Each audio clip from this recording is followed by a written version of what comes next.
Bienvenidos a InsurVoice. Aquí exploramos más allá de las pólizas para entender cómo el derecho de seguros conecta con la vida real y protege lo que importa. Desde grandes catástrofes hasta pequeñas eventualidades, el mundo de los seguros está en cada rincón de nuestras vidas. Prepárate para sumergirte en casos, anécdotas y temas que redefinen el derecho de seguros. Desde la Universidad Externado de Colombia, en alianza con la Asociación Colombiana de Derecho de Seguros, ACOLDESE, esto es InsurVoice. Bueno, estamos en otro capítulo de InsurVoice. Hoy estamos con el profesor Arturo Solarte, que es abogado de la Universidad Javeriana, con especializaciones, maestrías, estudios de doctorado. Yo creo que todos los estudios posibles los ha realizado. Ha sido magistrado de la Sala de Casación Civil de la Corte Suprema de Justicia, con juez de la Corte Constitucional y de la Sección Tercera del Consejo de Estado, árbitro nacional e internacional, conferencista en todos los escenarios nacionales e internacionales posibles. Yo creo que una de las personas más reconocidas en distintas materias, pero un gran conocedor del derecho civil a profundidad. Y yo creo que pues, eso lo convierte en una de las voces sin duda más autorizadas en el derecho. Y junto al doctor Arturo Solarte está el profesor Alan del Río Vázquez, también es abogado, ha sido consultor en materia de derecho de seguros, litigante, con especializaciones en distintas áreas, maestría también, con una tesis muy interesante en todos los asuntos relacionados con la buena fe. Es actualmente el vicepresidente de IARCE y el director del capítulo Cali de ACOLDESE, y por supuesto pues también una de esas voces que uno siempre quiere oír, aunque él siempre sea el que está promoviendo el trabajo de los abogados, de los aseguradores. Muchas gracias, mi doctor Ale. Con todo gusto, generando empleo. Generando empleo.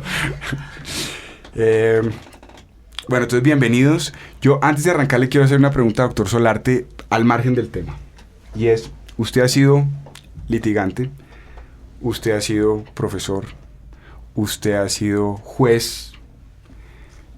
¿Cuál ha sido la función que más lo ha llenado como persona, si tuviera que elegir una de esas tres? Pregunta difícil. Yo creo que yo he tenido una vocación académica desde el origen, digámoslo así. Para mí la docencia y la investigación siempre han sido parte fundamental de mi vida. Estoy vinculado a la Universidad Javeriana en docencia desde 1989, son 36 años.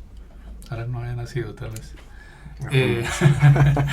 En distintos campos del derecho privado patrimonial, y para mí, digamos, ese es un campo muy, muy caro a mis afectos y donde me siento muy cómodo. Docencia e investigación. Ahora la docencia pues ha cambiado, los muchachos hoy en día tienen otras expectativas, hay que saber llegarles, no siempre uno ya después de tanto tiempo siente que tiene como la misma llegada a los estudiantes y sus intereses actuales, pero para mí la docencia es parte fundamental. Es el ganador. Sí. Me imaginé. ¿Cierto? Bueno, ya entrando un poco en materia, la idea es conversar hoy sobre la buena fe negocial, cuál es su alcance, por supuesto en relación con el contrato de seguro, pero pues sin duda hay que ir a su base civil para que eso se pueda extender a cualquier contrato, y en este caso al de seguro, que es un contrato, digamos, tan rico, tan nutrido por la buena fe y con tantas discusiones relacionadas con la buena fe, un poco por la operación de ese mismo contrato. Y por supuesto quiero aclarar que vamos a hablar de buena fe objetiva, del principio de buena fe, es decir, de la buena fe principio, como un principio flexible, con sus valores, con honestidad, con lealtad, cooperación, transparencia, tutela de la confianza legítima, con sus funciones pues normativa, integradora, que también digamos permite o lleva también a que se interprete con fundamento en la buena fe, capaz de limitar y controlar el contenido del contrato. Es decir, es una buena fe muy poderosa, ¿sí? La buena fe negocial, y que por supuesto pues se tiene que diferenciar de la buena fe subjetiva, que pues es una buena fe un poco más relacionada, como decía hace poco el profesor Juan Felipe Navia, un poco más relacionada al derecho de bienes, digamos, y que realmente se convierte es como en un estado de hecho, como un estado mental en el que se cree que se está actuando de manera correcta, y que por supuesto esta buena fe subjetiva pues no tiene ni de cerca el alcance del principio de buena fe, porque pues esta subjetiva claramente no es principio, aunque en algún momento se pensó que ese era el principio de buena fe, pero estamos claros hoy en día en que esa buena fe subjetiva no es la misma buena fe objetiva que realmente es un principio, digamos, muy flexible, muy poderoso, con un gran alcance. Entonces yo lo que primero quisiera preguntarles es, si uno tiene esta buena fe objetiva versus esta buena fe subjetiva, ¿dónde entra esa famosa, para algunos mal llamada ubérrima buena fe, lo que los ingleses conocían como la utmost good faith? ¿Dónde entra en todo esto? ¿Qué es eso? ¿Es una de las dos? ¿No hay ninguna? ¿Le pusieron mal el nombre? ¿Qué opinan ustedes? ¿Qué opina usted, doctor Alan o doctor Arturo, el que quiera comenzar?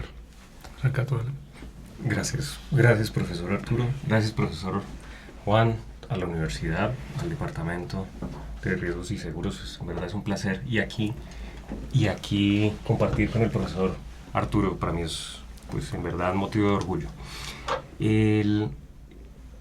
Pues yo creo que hay una realidad doctrinal que nos hace a los que nos hemos formado en Colombia en seguros repetir algo, yo creo que a veces con poca reflexión, y es si realmente el apelativo ubérrima es necesario.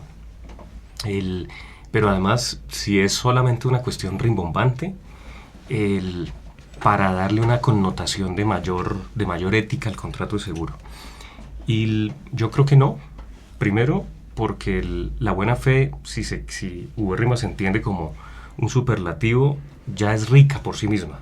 Como lo decías hace un momento, rica en valores que son tradicionales, casi una verdad universal, y además propia de nuestra tradición jurídico-romanista. Pero adicionalmente, fue recogida del derecho anglosajón, bien lo referiste, particularmente en decisiones en el siglo XVIII de jueces, específicamente uno, el juez Lord Mansfield, que si bien del derecho anglosajón era un estudioso del derecho romano, y encontró como en el contrato de seguro la desinformación que tenían las partes, particularmente el asegurador, frente al conocimiento del riesgo, hacía que, o más bien obligaba a la otra parte elevar su nivel de sinceridad. Por eso, allí, o para obviar muchos otros detalles y hasta curiosidades históricas, eso implicó que se destacara allí en las decisiones que el contrato era de especial buena fe. Y eso se fue repitiendo, incluso hasta tergiversando. Hay doctrinantes que le hacen el seguimiento histórico a esa frase e indican cómo se tergiversó para referir que esa buena fe exaltada era exigible de la parte asegurada. En tanto, la parte aseguradora pues era más o menos huérfana de la información frente al riesgo. Y por tanto todo eso terminó justificando las sanciones. Yo creo que sí. Sí podía considerarse, claro, siglo XVIII y antes, una cierta condición de limitación frente al conocimiento del riesgo, pero no necesariamente es una situación contemporánea. Por el contrario, hoy puede ser que el asegurador llegue a tener mucha más información que la que tiene el asegurador. En fin, solo destaco eso y doy paso para escucharlo, profesor. Bueno, nuevamente muchas gracias por la invitación, Juan Camilo, a la universidad, al departamento. Un placer estar aquí compartiendo con ustedes este espacio con Alan, digamos, que ha profundizado en el tema de la buena fe en el contrato de seguro, y pues Juan Camilo, que está dirigiendo muy acertadamente el departamento y generando este tipo de espacios tan valiosos. Yo quisiera hacer tal vez un par de reflexiones, una primera sobre la buena fe negocial y otra ya referida, digamos, al tema de la buena fe en el contrato de seguro. Creo que la introducción que hace Juan Camilo sobre la buena fe negocial, la buena fe objetiva, es acertada porque, digamos, se encuentra a veces no solamente en estudiantes, sino también incluso en practicantes o en personas que dirimen controversias, la confusión entre buena fe objetiva y subjetiva. Y es claro que la buena fe subjetiva como creencia, como convicción de estar obrando de manera ajustada al ordenamiento, es propia, digamos, de los derechos reales y de algunas situaciones particulares, por ejemplo en el caso del matrimonio putativo, ese tipo de cosas en las que la persona cree y confía que efectivamente se casó y entonces eso le genera ahí siempre hay mucha buena fe. Pero fundamentalmente en materia de derechos reales, ese tema tan lindo de la buena fe creadora de derechos que permite, por ejemplo, que un adquirente de buena fe que recibe de quien no es el verdadero propietario finalmente termina consolidando su derecho de propiedad por el poder creador de la buena fe. Entonces ahí surge como todo ese tema de la buena fe creadora de derechos, etcétera, y que es tan interesante. Y lo mismo pues el tema de la buena fe posesoria. Pero esa buena fe es una buena fe, convicción, creencia en que se está actuando de manera ajustada al ordenamiento, y eso envuelve, digamos, unos criterios de honestidad, transparencia, probidad, etcétera, que en ese sentido ahí está como el vaso comunicante con la buena fe objetiva. Tanto la buena fe objetiva, pues como decía Juan Camilo, más propia del derecho de contratos y del negocio jurídico, consagrada en Colombia pues en los artículos 1603 del Código Civil y 871, 863 tal vez del Código de Comercio, que es la que está presente en las declaraciones de voluntad y que permite y que cumple diversas funciones. Ahí la buena fe es ciertamente derivación del principio de buena fe y es digamos, genera reglas de conducta, pero la buena fe objetiva cumple distintos papeles. Es una buena fe integradora, es una buena fe correctora, es una buena fe que sirve de criterio de interpretación, es una buena fe que hace surgir deberes de conducta, etcétera. Entonces ahí la buena fe cumple un papel bien distinto, enorme. La profesora Marta Nemer otra vez la oía que criticaba un poco el hacer referencia a que la buena fe cumple un papel de estándar o que cumple un papel de esa válvula, pero yo creo que, digamos, sí hay que, digamos, y de cláusula, darle de cláusula abierta, que a mí me parece que la buena fe y los principios en general pues son los que terminan cerrando el ordenamiento cuando la norma escrita muy antigua o para otro tipo de situaciones de hecho pues no logra realizar el propósito de justicia que se da en una situación concreta, posiblemente muchos años después de haberse dictado la norma. Entonces yo creo que los principios sí cumplen ese papel de cerrar el ordenamiento, llenando esas lagunas, llenando esos vacíos, generando, digamos, soluciones nuevas a problemas igualmente nuevos, etcétera. Entonces a mí me parece que en ese sentido la buena fe cumple un papel trascendental en nuestro actual ordenamiento jurídico. De hecho, rango constitucional tiene, etcétera. Pero ahí vendría una primera reflexión y es, yo no sé si también estamos llegando a un punto en que le asignamos a la buena fe una gran cantidad de papeles y una gran cantidad de labores que creo que podría ser buena reflexión sobre si eso es conveniente o no. ¿Pero que se excede, dice usted? Yo creo que sí.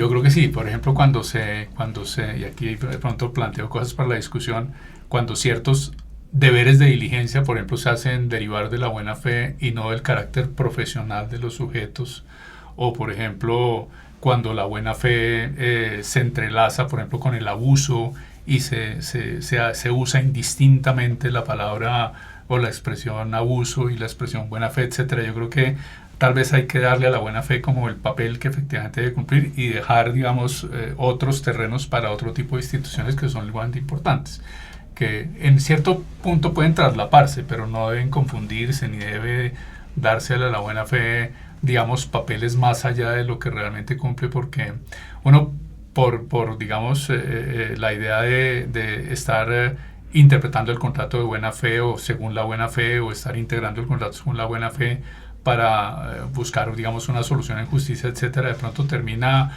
desnaturalizando la figura, haciéndole decir al contrato lo que el contrato no decía, etcétera. Entonces eso es un tema con el que hay que tener mucho cuidado. Yo le oí alguna vez a un litigante amigo que decía que sí, que ese tema de los deberes secundarios de conducta, sobre lo que yo había escrito, y me lo comentaba él a mí sobre lo que yo escribí, me decía, eso es muy interesante y todo, sí, claro, el deber de información, el de seguridad, el de coherencia, el de reserva, todo eso, pero es que el problema es que uno contrata, y cuando uno contrata está sujeto a lo pactado, y después cuando llega ante el juez dice, no, es que fíjese que usted cuando contrató, usted asumió este deber y este deber y este deber. ¿Y dónde está? Claro, no lo como vi. que se lo informan ex post y la parte de pronto no estaba preparada para eso. Entonces yo creo que también hay que darle todo el juego a la buena fe, pero también, digamos, tener en cuenta que es un principio que también tiene sus límites y su campo natural de actuación. Y sobre el tema de la buena fe, perdón que me extendí un poquito, yo estoy de acuerdo en que pues sí, es una calificación de la buena fe que ha sido asignada pues por la doctrina mayoritaria, entiendo, y por la jurisprudencia. No recuerdo que la ley mercantil utilice la expresión ubérrima ni ninguna norma posterior, etcétera. Ha sido más un tema doctrinal y jurisprudencial para destacar particularmente la sinceridad del tomador cuando declara estado de riesgo, etcétera. Pero yo creo que, como tal vez lo ha escrito el doctor Alan, pues la buena fe es transversal, la buena fe, como dice algunas sentencias, bipolar, o sea, para los dos extremos de la relación debe aplicarse, etcétera. Pero tal vez se le hace énfasis al tema de la sinceridad en la declaración del estado del riesgo, porque en el origen pues siempre era como esa incertidumbre que el asegurador cobraba una prima con base en un análisis que hacía del estado del riesgo que le había sido informado, y de pronto resultaba que ahí se abría una caja de Pandora y salían, digamos, unos riesgos que realmente él no había contemplado y que tampoco había trasladado, etcétera. Entonces tal vez para hacer ese énfasis en que la industria necesitaba como esa seguridad, pero creo que una visión contemporánea del contrato necesariamente parte de que el contrato es una relación de cooperación y que la buena fe es predicable de todos los sujetos que intervengan, y no le pondría tal vez ese acento de la necesidad de que sea ubérrima en el sentido de abundantísima, fértil, feraz. Ahí cuando uno mira el diccionario se le da una gran cantidad de significados a la expresión ubérrima, pero creo que la buena fe en ese sentido no debería admitir calificativos. Tal vez por eso se critica tanto el tema de la buena fe exenta de culpa, sí, que consagró el Código de Comercio. La buena fe es un alto estándar de comportamiento y no debería tener otro calificativo. Además, fíjense que esa buena fe muchas veces se piensa, digamos, por lo menos dentro de este contrato, se piensa que simplemente, que solo sirve para proteger más al extremo, digamos, débil de esa relación asimétrica, pero yo creo y conozco eventos y conozco en particular varios, pero uno en el que usted más estuvo y que tú conoces también, Alan, en el que la buena fe sirvió para proteger al asegurador, ¿sí? Que es el tema relacionado con la ineficacia de una parte del contenido. ¿Ustedes creen que la buena fe es un tema que solo sirve para uno, solo sirve para dos? Porque en teoría todo el mundo dice, no, eso es para los dos, pero en la práctica... Yo quiero responder a la pregunta retomando algo que dice el profesor Arturo, proponiéndole además esta consideración a ver si él pasa por su filtro y lo acepta. Es que la buena fe claramente objetiva, que se refiere a lo ético y no a lo subjetivo psicológico, también puede ser creadora en materia contractual. El que no solamente para integrar el contrato, sino para crear y crear obligaciones, incluso más allá del texto contractual, incluso para morigerar las normas, incluso para inhibir facultades o derechos, en tanto que para el caso concreto resulten desproporcionados. Y esto precisamente porque es bifronte o bipolar, como lo dice la jurisprudencia, curioso término. En todo caso, ha de aplicarse para ambos esos criterios éticos correctores de honestidad, lealtad, diligencia, insisto, para el caso concreto, según las circunstancias en las que se encuentre. Entonces, yo sí creo que no es que esté pasando pendularmente desde un momento en el que el asegurador era el huérfano de información al hecho de que hoy el asegurado lo sea. Yo creo que ambas partes, de acuerdo a sus circunstancias y particularidades, condiciones particulares, puede estar en condición de debilidad.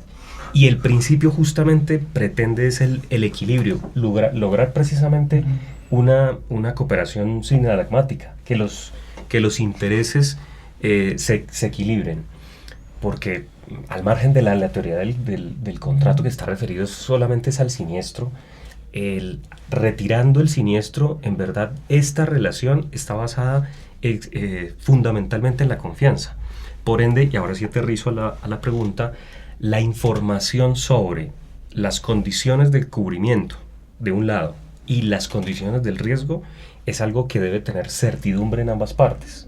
Es decir, el asegurador debe conocer bien el riesgo para poder dar su garantía, y la parte asegurada debe conocer la delimitación completa del cubrimiento, tanto lo normativo como lo puramente contractual. Entonces, usted refiere, profesor Juan, un caso que me parece muy relevante, porque además en el que participó el profesor Arturo como árbitro, en la que se inhiben los efectos de ineficacia de una norma referida a las formas que debía tener la póliza, y es que estuvieran incluidas de forma destacada y en la primera página las exclusiones. Es decir, que en principio tendría que haberse declarado la ineficacia. Sí, si uno lo observa, pero sí. se desestimó. Sí, y precisamente como la buena fe, se lo leí, profesor Arturo, no en ese laudo, sino en un artículo, permite como eliminar los excesos del positivismo.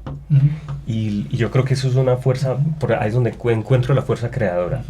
Y es que cuando la eficacia está de pleno derecho, ni siquiera habría que pedirla, y el juez, al parecer, con ojo cerrado, debería simplemente considerar, dado los presupuestos, en esta decisión que me parece completamente acertada, que benefició a la parte aseguradora. Yo también la considero completamente acertada. Él pudo identificar que, aunque no estaba la exclusión en la primera página, se cumplió para el caso concreto, porque estaban reunidas las pruebas, que la parte aseguradora era conocedora de la exclusión. Correcto.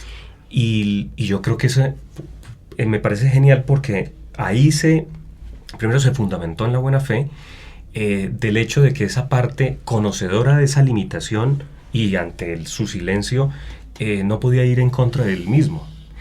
Por la misma razón que yo creo que hay circunstancias en las cuales la otra parte, la parte asegurada, con esto concluyo aquí, puede ser una real desconocedora tanto de las condiciones, incluso de la normatividad aplicable, que el principio que con toda su carga axiológica activa otro de sus valores y pone exigencias a la otra parte profesional, que debe velar también por el interés ajeno, porque en eso implica la cooperación frente a la información, frente al desequilibrio de la información, tanto al punto, y con esto dejo ese planteamiento, que lleve en algunos casos a que el asegurador deba asesorar, más allá de informar, las condiciones que han de aplicar a la parte asegurada, claro, incluso sobre aspectos de derecho. Lo materializo así. No. Es a un contratante no calificado, que él desconozca no solamente el contenido del contrato, sino que si le ha de aplicar o no una figura como el infraseguro, que le golpea tan duro en su indemnización, y que, dada la sofisticación del contrato, es aceptable que haya una persona que está huérfana de esa información o de esa formación, y que por tanto quien la detente, quien la tiene, es el profesional asegurador, para el caso concreto deba realizar esfuerzos para que ésta contrate en condiciones de mayor formación, les digo, para diferenciarlo de la información. Bueno, lo dejo allí, profesor Arturo, a ver qué consideración le merece. Ahí han surgido muchos temas interesantes. ¿Que no está de acuerdo? No. Son matices. Yo creo que el tema de los desacuerdos radicales en derecho es difícil y son matices. Tal vez Alan ha hecho una cantidad de cosas muy interesantes. Yo recogería como algunas que me parece importante puntualizar. Yo creo que, además del tema de la buena fe como principio y como buena fe objetiva, como generadora de reglas de conducta en el contrato, yo creo que hay que tener en cuenta que en el contrato de seguro una parte es el profesional el otro, el asegurado, tomador, beneficiario, etcétera, es digamos, una persona que está en situación de inferioridad desde el punto de vista informativo, etcétera, el famoso tema de la simetría, etcétera. Entonces ahí, por ejemplo, es donde yo me pregunto si le estamos dando a la buena fe papeles o funciones, o le estamos extralimitando un poco lo que a ella le corresponde, porque es cuando uno piensa que la relación es una relación profesional, cliente-usuario, pues ahí entran en juego otras instituciones jurídicas y entran en juego otros avances del derecho, por ejemplo, en el tema de que realmente en las relaciones, digamos, negociales hay ordinariamente una parte conocedora, profesional, que tiene una estructura, que tiene el conocimiento, y otra que no lo tiene. Y esa situación, que se da mucho en los contratos, además perfeccionados por la Dirección de Condiciones Generales, genera deberes de conducta en cabeza del profesional y en beneficio del cliente usuario, que se derivan fundamentalmente como de la prevención del abuso del derecho y de la necesidad, digamos, de equilibrar un poquito a las partes, en donde, claro, uno podría decir, claro, eso corresponde a la buena fe, pero de pronto eso viene por otro lado. Es tal vez lo que quiero como destacar, y es que el tema de los deberes de información que pueden surgir para el asegurador en beneficio del asegurado, uno podría fundamentarlos o en la buena fe que integra el contenido del contrato de deberes de información, o podría también fundamentarlo en el carácter profesional de uno, o en el carácter del ego del otro, y en la necesidad de evitar que una situación de asimetría genere abusos, etcétera. Entonces podría, digamos, uno llegar a esa solución por otro lado, que Alan hacía referencia a la buena fe creadora de deberes de diligencia.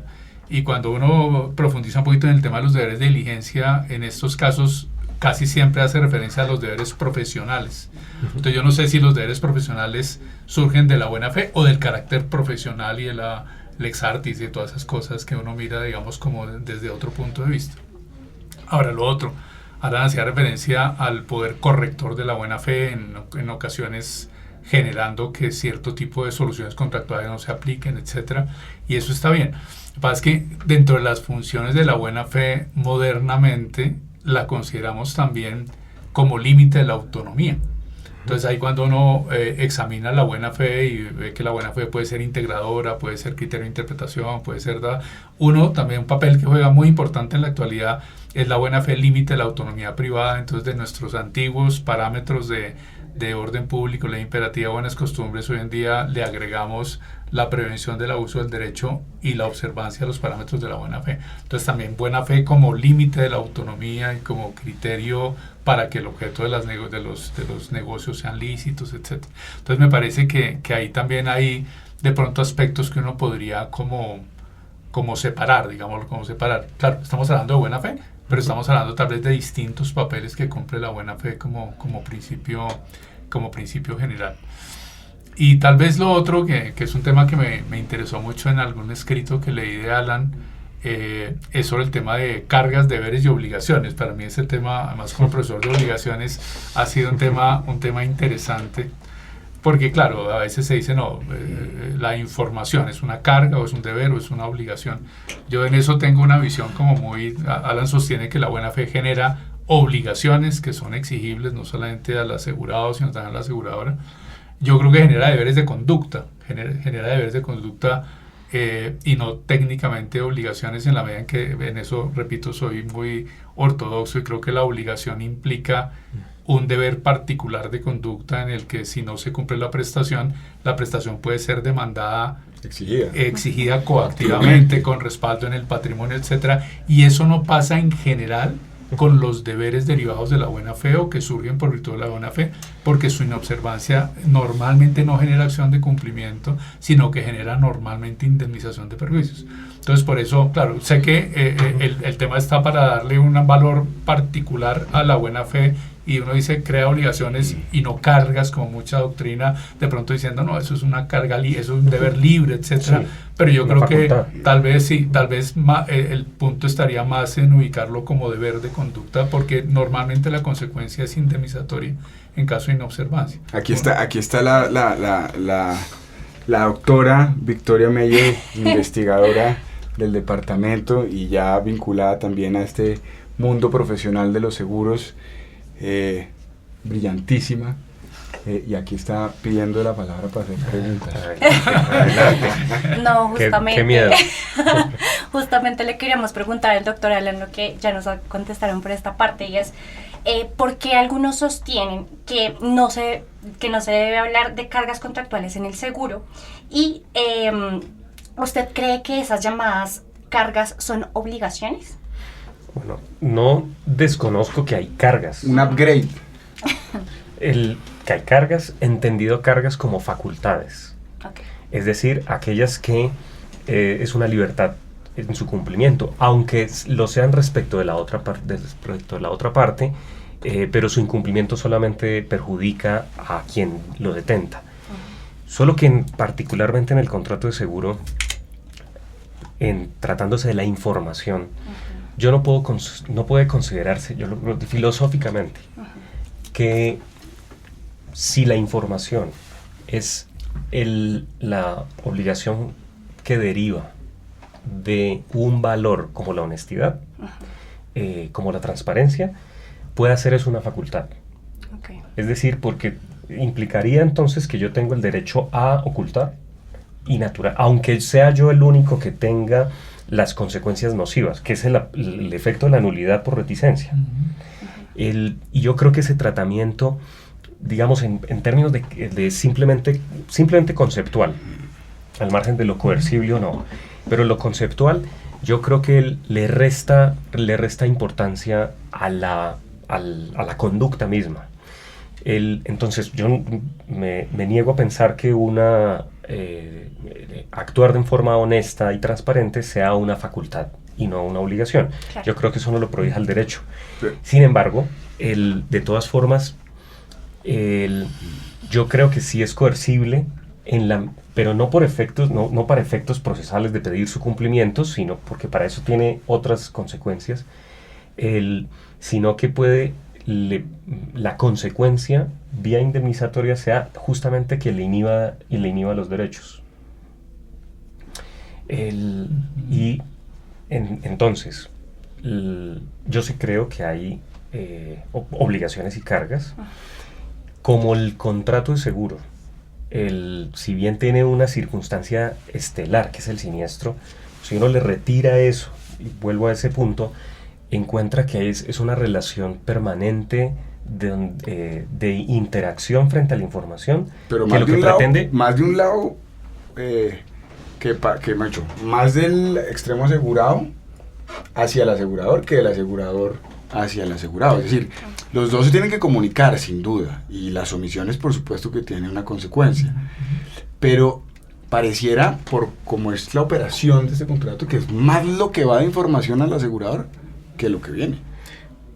Pues yo creo que en la parte precontractual, ambos, la interacción acerca para construir el contrato, sí, lo que construyen es confianza, frente luego, a las condiciones que han de regir el contrato. ¿Por qué te lo pregunto? Frente a las porque fíjate que riesgo. tú te refieres, claro, principalmente, digamos, a la formación del negocio, que es fundamental, y te metes con el artículo 1058 del Código de Comercio, que es un tema, pero yo creo que sí tiene un tratamiento distinto a las otras llamadas cargas, es decir, a lo que la doctrina especializada ha llamado cargas, y donde está mantener el estado del riesgo, notificar la agravación del estado del riesgo, el cumplimiento de las garantías en materia, ¿cierto? ¿Y por qué lo menciono? Porque yo quisiera que hiciera esa misma reflexión, pero por ejemplo con las garantías, ¿sí? Porque es que yo creo que la declaración de estado del riesgo tiene un tratamiento particular, ¿sí? Que es mucho más complejo, mucho más nutrido que los temas de, por ejemplo, evitar la extensión y propagación del siniestro, declarar la coexistencia, que también han sido denominadas por la doctrina como cargas, ¿sí?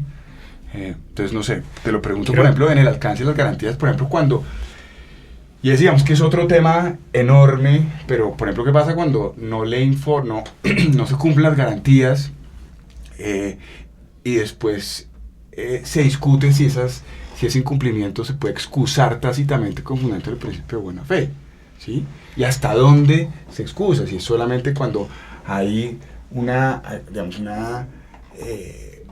conducta activa, o si también la omisiva lleva esa misma consecuencia, que eso también tiene además, por cierto, unos laudos interesantes, Entonces, un poco se lo llevo a esos otros escenarios, alejándolos del 1058. Pues yo creo que se pueden ubicar en la misma categoría de si eso no es una facultad, es decir, si la parte asegurada tiene derecho a no cumplir la garantía. Yo creo que no.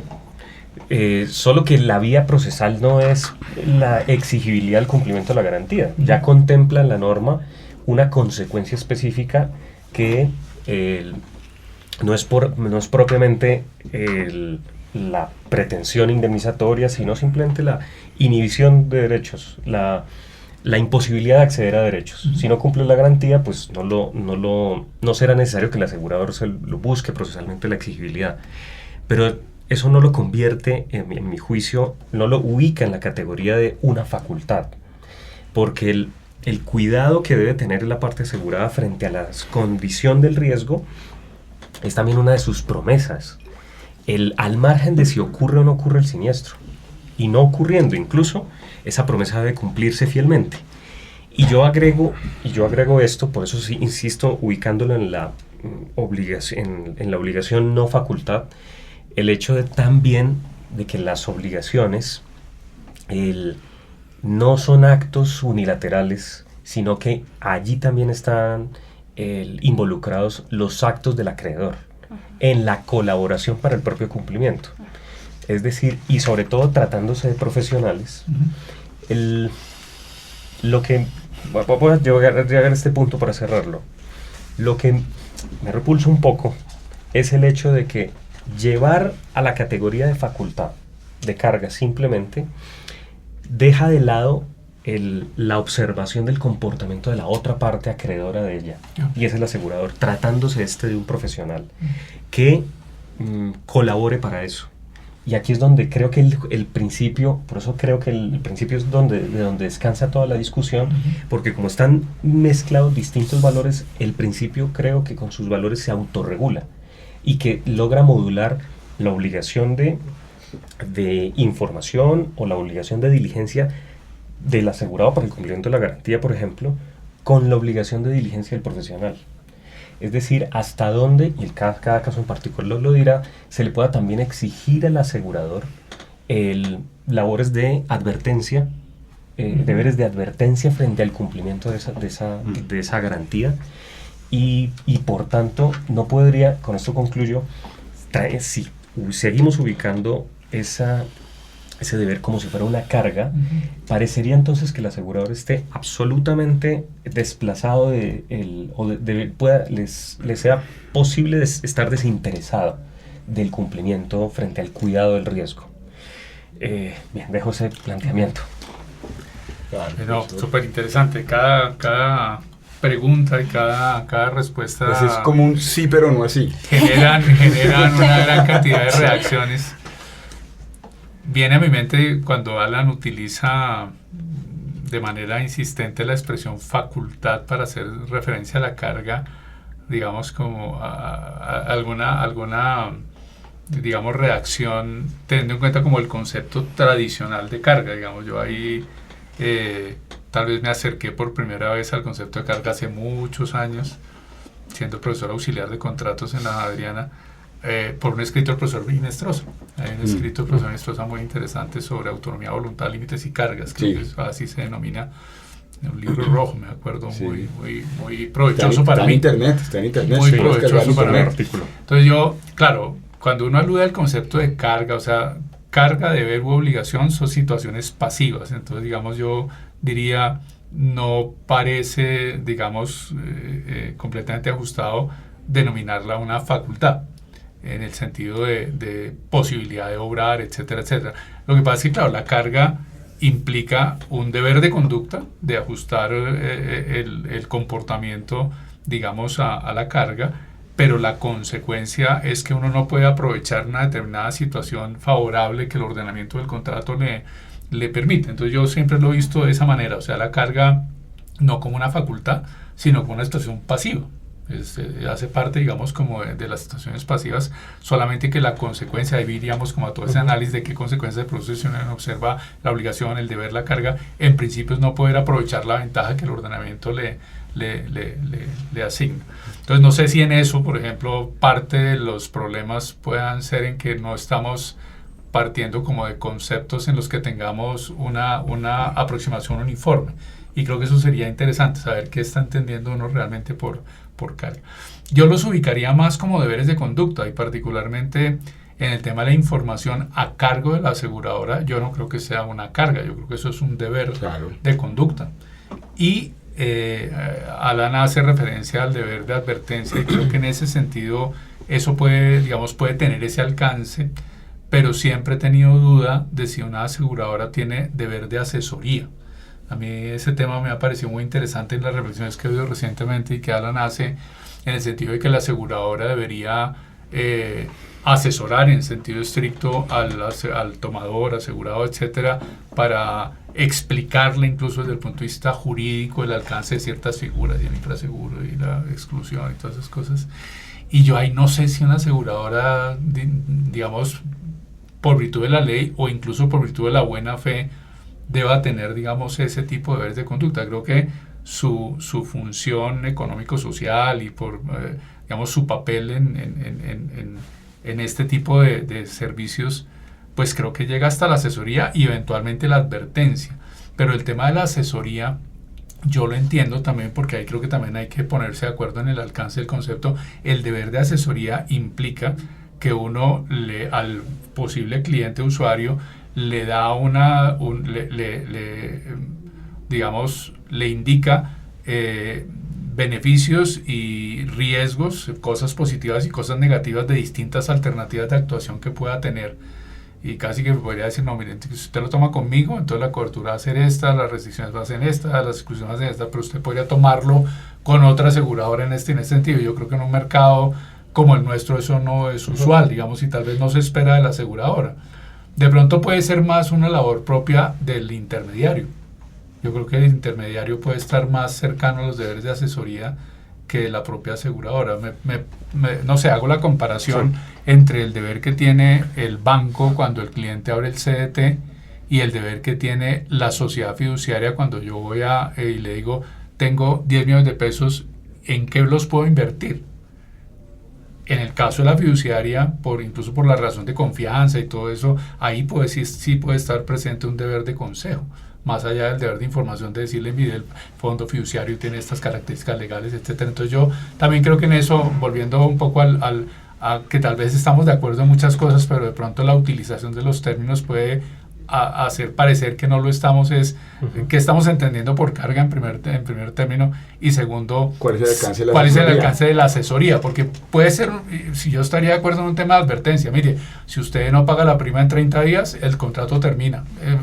El advertir o entre este y este producto, sí, tal cosa. Sí, o puede tomar este seguro de vida con ahorro, o este seguro de vida con tal otra cosa. Me parece que eso hace parte del ámbito del deber de informar de buena fe, pero ya hacerle un análisis, digamos, de pros y contras de las alternativas que va a tomar, no sé si asesoría sí, pero asesoría no tan amplia como para compararse con otros, por ejemplo. Pensaría que no, yo es un deber de advertencia. Y yo creo que como el contrato seguro es tan sofisticado, lo que necesita la modernidad es la simplificación, porque no hay otra forma de desinformar que sobreinformar. Entonces, si se simplifica a los asuntos que el asegurador puede identificar. Ahora le parece con malo sobreinformar. O sea, malo por todas partes. Porque el asegurador, él puede, yo creo que es el experto en la estadística, y puede identificar los aspectos de mayor litigiosidad o de mayor vulnerabilidad, de mayor desconocimiento, categorizar de acuerdo con el tipo de consumidor, para poder dirigirle la información simplificada, y en verdad eso es un reto, para que conozca, y ahora sí destaco la advertencia, oiga, cumpla las garantías, porque el efecto es que se utilice la terminología más sencilla, es que el contrato no tenga la indemnización, si quiere no le diga que es nulo o hay terminación. En la fase precontractual, infórmeme todas las condiciones de este riesgo, porque puede no tener el contrato anularse porque no me brindó esa información. Si se llega a agravar el riesgo, y la agravación del riesgo podría ser esto con ejemplos, el contrato puede llegar a terminarse. En fin, así como porque por mandato de la ley les debe advertir que el pago de la prima debe hacerse en tal momento, de lo contrario el contrato Claro, pero se termina. fíjese una cosa, y ya creo que vamos cerrando en 2 minutos, pero fíjese una cosa, fíjese que con eso que usted hablaba del pago oportuno de la prima, o con la posibilidad de excusar el incumplimiento en las garantías, y todo eso con fundamento en la buena fe, ¿cierto? Porque digamos, la tradicional es, si usted no paga oportunamente, se produce la terminación automática y le devuelvo su prima hasta luego, ¿cierto? Uh-huh. Pero fíjese que para lo que ha servido la buena fe también ha sido para generar una consecuencia completamente distinta a la esperada, en contra de quien normalmente tendría que haber obtenido un resultado favorable. Pero digamos que la gran crítica, digamos, por algunos a esa utilización del principio de buena fe es, mire, la buena fe requiere que los dos se porten bien.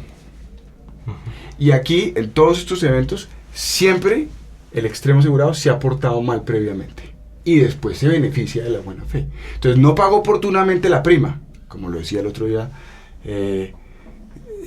digamos, con fuerza la doctora Pilar Galvis, ya no pagó la prima, estaba en la carátula que tenía que pagar la prima oportunamente, ¿sí? No la paga, después la paga tarde y se quiere beneficiar de eso. Por otro lado, usted no cumple la garantía, ¿sí? Una garantía de conducta, ¿sí? Y entonces después se espera que, como yo me alcancé a informar en algún momento, entonces cuando ocurre el evento, yo igual tengo que indemnizarlo porque como me enteré, entonces tengo que reparar, pese a que usted antes se portó mal. Entonces fíjense que en todos los eventos que se critican hay un comportamiento, digamos, incorrecto, y después hay un comportamiento que es el que se reprocha en el asegurador y confunde el principio de buena fe, entonces pierde el asegurador. Pero siempre hay un mal comportamiento previo. En estos eventos, quiero decir, estos ejemplos, que son los que generan tanta crítica. ¿Qué opinan ustedes de eso? Yo tengo una apreciación cortísima, pero solo para dejar planteado algo que yo mismo no he estudiado, pero que se me antoja mucho, y es, ¿será que los efectos de falta de diligencia exigible, si decimos que el asegurador debe ser diligente y también teniendo en cuenta su condición profesional, asesorar a la parte asegurada, y este asegurado deba ser diligente en el cumplimiento de una garantía? Claro, uno observa, al margen de quién incumplió primero, como se trata de una cooperación frente al cuidado del riesgo, más bien el efecto no puede ser absoluto, es decir, como el todo o nada, o pierde toda la indemnización o la gana totalmente. Uh-huh. Y yo solo lo dejo planteado, y es que acaso el derecho contractual no podría permitirle al juez modular los derechos derivados del contrato, es decir, que se pueda, ya pensé, si quiere, castigar el derecho a la indemnización, pero no en el todo, sino en una parte. Eso, yo creo, hay que hacer un trecho de fundamentación importante, que insisto, yo no lo tengo todavía, pero estoy tentado a considerar que hacia allá es donde terminaría cuadrando justamente eso, para que no se deje impune una conducta que la buena fe exigía en su cumplimiento, bien de diligencia o bien de transparencia. Como la función perdonadora de la buena fe. Yo creo que se podría modular, es decir, no hay ninguna norma que nos diga y pierde la indemnización hasta la mitad si miente, aunque el asegurador también debió ser diligente, etc. No. Pero yo creo que podría ir hacia allá. Al margen de qué intereses defendamos profesionalmente, yo creo que resulta justo no dejar que el asegurado que desinformó al asegurador entonces se quede con toda la indemnización, no dejar que el asegurador entonces no deje de pagar cuando también le era exigible algunas, siendo una concurrencia. Correcto, unos deberes de diligencia, así como una concurrencia, así como pasa en la responsabilidad extracontractual. Pues interesante, obviamente. Otro sí, pero sin no embargo, A mí me parece riesgoso porque es darle al juez para que con la caja de herramientas, que es una expresión que yo a veces utilizo, donde tiene ahí el tema de la buena fe como elemento muy valioso, pues haga una justicia muy del caso particular y un poquito a olfato, diga, no, entonces 45 y 55, en este caso sí, en este caso no. A ver, me explico, esa parte no me llama mucho la atención. Recuerdo incluso una expresión del profesor Díez Picasso en un libro que él tiene muy valioso sobre buena fe y coherencia, etcétera, donde él hacía referencia a que, digamos, una utilización extrema de este tipo de instrumentos de textura abierta, de las cláusulas generales, etcétera, puede llevar a lo que él llamaba la justicia del CADI, que es una justicia como muy de yo como estoy sintiendo, y entonces a ti te doy tanto, a ti no te doy tanto, etcétera. Y eso me parece que genera una gran inseguridad jurídica y me parece que para el funcionamiento de este tema es muy riesgoso. Digamos, si las aseguradoras pues cobran las primas con base en los criterios, hacen unas reservas con base en los criterios objetivos, etcétera, llegar a que las soluciones de los casos particulares sean muy como específicas, no sé, esa parte me parece que genera algún riesgo, lo que no quiere decir que, y esa sería mi opinión, que obviamente el juez decide con base en lo que encuentra en el caso concreto. Y si en el caso concreto quien primero incumplió su deber de información fue tal, pues eso tiene una consecuencia. Pero si la aseguradora, no obstante ese primer incumplimiento, igualmente le generó confianza al asegurado en el sentido de que no obstante eso lo iba a cubrir y lo iba a pagar, pues hay un tema de incoherencia, aplica la buena fe y posiblemente no es que le dé 65 y 35, sino que le da todo, porque la aseguradora por su propio comportamiento, digamos, dio por superado el tema del pago tardío. Por ejemplo, hablando del pago tardío de la prima, yo sé que ese es un tema de seguros muy interesante, la terminación automática del contrato de seguros, y yo recuerdo estando yo en la corte, no me gusta hablar mucho en primera persona, estando yo en la corte y recibimos una tutela en un caso en el que una persona había tomado una prima, una póliza de vehículos y tenía para pagar 30 días y pagó el día 32, y 2 meses después se estrelló. Nunca le dijeron pagó tardíamente, tenga y le devuelvo porque el contrato terminó. 2 meses después se estrelló y le dijeron listo, consultaron, le dijeron lleve el vehículo a tal taller, y ya estando en el taller, entonces cuando ya el vehículo estaba desarmado y lo estaban arreglando, le dijeron no, su contrato de seguro terminó porque usted pagó 2 días después. Y la Corte tuteló la decisión de instancia que había negado, digamos, esa indemnización, considerando que el comportamiento del asegurador había sido incoherente, un tema de acto propio. Entonces yo creo que en ese sentido, pues claro, hay que mirar el caso concreto y ver en qué orden fueron los incumplimientos, ver si un incumplimiento fue de alguna manera tolerado por la otra parte. Yo sé que está el tema difícil de que el contrato termina automáticamente, entonces bueno, ¿qué pasó en lo siguiente? Etcétera. Si es que el contrato revivió, hay un estudio de Andrés Ordóñez sobre eso. Pero yo creo que en ese sentido hay que mirar los casos particulares, pero me preocuparía que por esa vía uno llegue a decisiones muy puntuales y muy subjetivas y muy al propio gusto del juez, que es tal vez lo que me preocupa, porque eso le quita seguridad al funcionamiento del sistema. Yo solo mencionaría para que esa visión pendular también se ha observado en las sentencias de la Corte, donde antes decía cero de obligación o deber de inspección sobre el riesgo, al hecho de que hoy casi de manera generalizada contemple obligación del asegurador de inspeccionar en seguros de vida, por ejemplo, con exámenes médicos.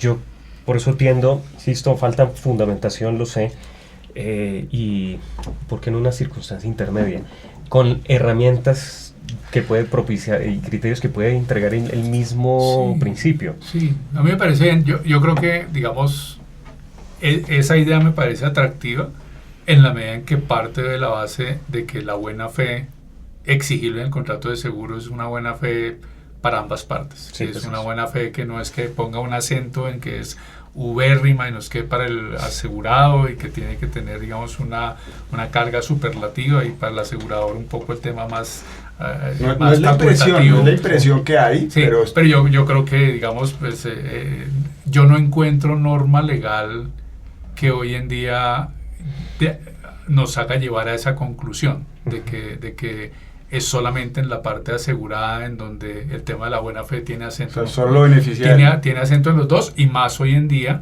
teniendo en cuenta que es un profesional, teniendo en cuenta que el contrato es por adhesión, teniendo en cuenta que el otro es consumidor, etcétera. Tal vez para cerrar también como para el público, pues una cosa es uno que va como ciudadano a su aseguradora o lo toma de su seguro de vehículo por internet, etcétera, y otra es, pues, no sé, Ecopetrol o sí, una claro, concesionaria o un banco que tiene su departamento de seguros y dialoga tú a tú con la aseguradora, y el día de mañana no puede extrañarse con que no pagó en el día 30. Como un experto como Juan Camilo sí, el Meira, tema, por ejemplo, también. Claro, el tema de la relación, el tema del deber de información. ¿Es previsional? El tema del deber de información entre profesionales lleva, digamos, a un análisis particular, y particularmente cuando el profesional tiene normalmente unas áreas de seguros, etcétera, que tienen todo el conocimiento. Victoria tiene aquí una última pregunta ya para despedirnos. Listo. Hablando precisamente de eso, por eso que decían. Listo, Okay. entonces la pregunta es, además de la reticencia y el fraude en la reclamación, ¿ustedes consideran que o qué otros escenarios o situaciones se encuentran de común ocurrencia en que la parte asegurada infringe las exigencias de la buena fe? Si me permite, Por favor, sí. para ser incluso autorreflexivo sobre lo que uno podría ser la tendencia de protección a la parte débil y demás. Cuando en la fase precontractual, el candidato asegurado no está en una condición de riesgo cuya omisión constituye una reticencia, es decir, no tiene el cáncer, si me permite ese ejemplo, pero sospecha de él. Formadamente, casi que hubiera podido recibir informalmente algún diagnóstico, no oficial, no puesto en su historial clínico, y va a asegurarse. Bueno, uno podría decir si eso ya está enmarcado dentro de las normas, sí o no, o cuando va a cambiar de profesión, o se va a trasladar a otra ciudad. Es decir, el riesgo está en el futuro. La circunstancia de agravación que llevaría al asegurador a no contratar está en el futuro y no en el presente. Yo creo que esas son circunstancias en las cuales el asegurado, candidato asegurado, estaría infringiendo la transparencia. Y que se vive normalmente también seguros de transporte. No pagar suficientemente la prima. Es decir, solo reportar unos despachos menores en tanto no haya tenido siniestro.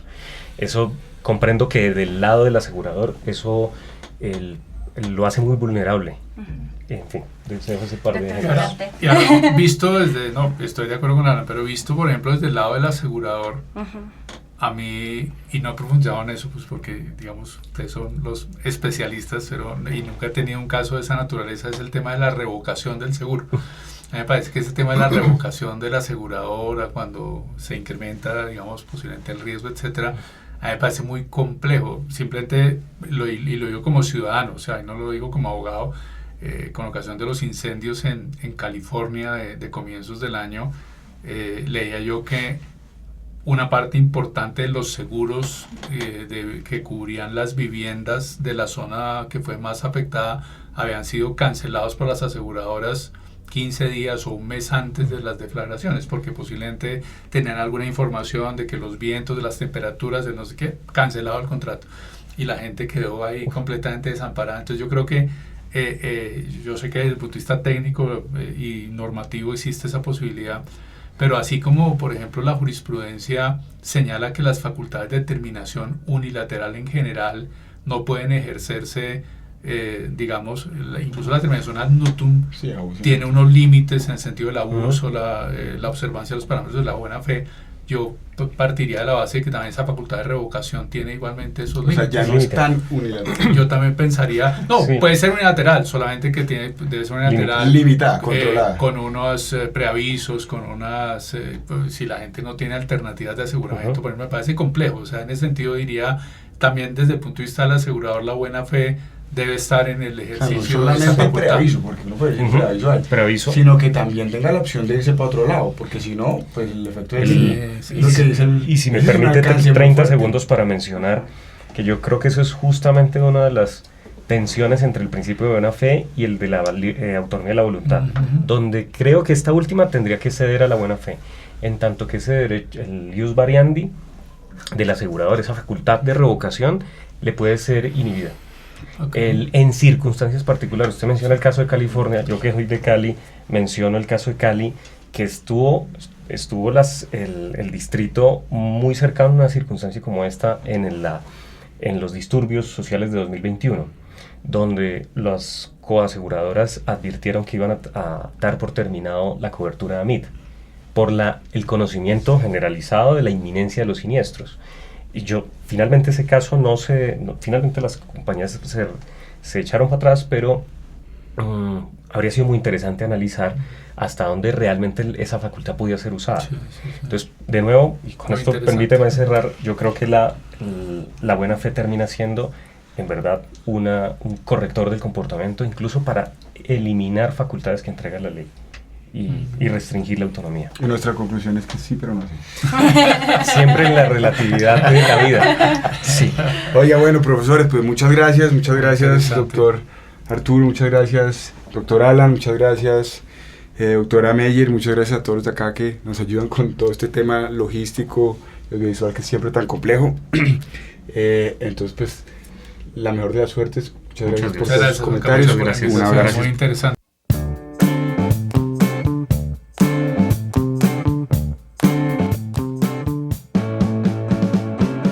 Y así llegamos al final de este episodio de InsurVoice, el podcast sobre derecho de seguros de la Universidad Externado de Colombia en alianza con la Asociación Colombiana de Derecho de Seguros, ACOLDESE. Esperamos que esta conversación haya brindado nuevas perspectivas sobre el mundo de los seguros. Recuerden que pueden seguirnos en nuestras redes sociales a través de Instagram, Facebook y los canales de YouTube.